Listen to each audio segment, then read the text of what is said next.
Welcome to Who Wants to Be an ACP? We got a question in from our friends getting ready for the exam, and the question is about control limits. I'll just say that control limits are not very common the way we describe them in the world of predictive as they are, in the world of Agile. In the world of Agile, we typically would not use that language. We could use other language that means something similar, but control limits, when you are talking about the technical work being done and you're looking at the upper control limit, the lower control limit, or the upper specification limit or the lower specification limit, those are just limits within which you expect your product to fit tolerance-wise. If it's outside of the UCL or LCL, we generally say, this is out of control, there's something wrong, let's go back in, let's take a look at how to fix it. That's the purpose of control limits. We also have control charts that show us these limits, but you do not need that for your ACP. We don't see any such thing on my test.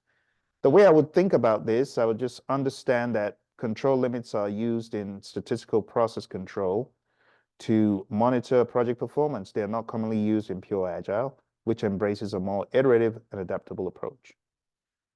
In the world of Agile, we focus on transparency and continuous improvement, Kaizen-mindedness. Agile teams focus on continuous improvement by tracking burn charts, visualize the work remaining in the sprint, holding regular retrospectives to identify areas for improvement in the team's process and practices, adapting quickly to changing requirements and feedback. The whole idea about control limits is big in quality control and engineering. So you could have some overlap where people are working in the world of quality. They are also using an Agile framework. And to those people, control limits might be more relevant. But for you on your exam, it's not as relevant, definitely not on the ACP. Okay? Very quick answer to that question. For those of you who are getting ready for the ACP exam and you're looking for assistance and help, you might want to go on down to the website. It's agileprinciple.com. We also got a question in from our friends today about another topic, burn down versus burn up. So why don't we take a look at burn down charts and burn up charts? Let me give you a very simplistic illustration. This is a burn down. You can see that's the base, and this could be the reality. Could be kind of like that, zigzagging all over the place. And the burn chart, it just shows you what is left to be done, right? What is left, what is remaining. So this could be your actual, and the red could be more like the baseline. On the flip side, a burn up chart shows you accomplishment. So let's do that again. It could be something like this. And then you could have a baseline as well of the expectations. Let's go a step further and put in a little bit more textual definition for you to clear this up.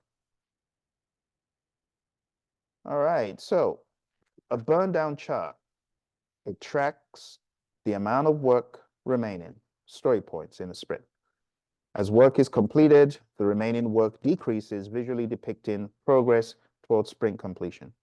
Burn-up chart shows the amount of work completed at story points on the vertical axis and time on the horizontal axis, and it depicts the team's progress over time. What is the relationship of the burn-down chart to the release and time box? It's a good question. So, a release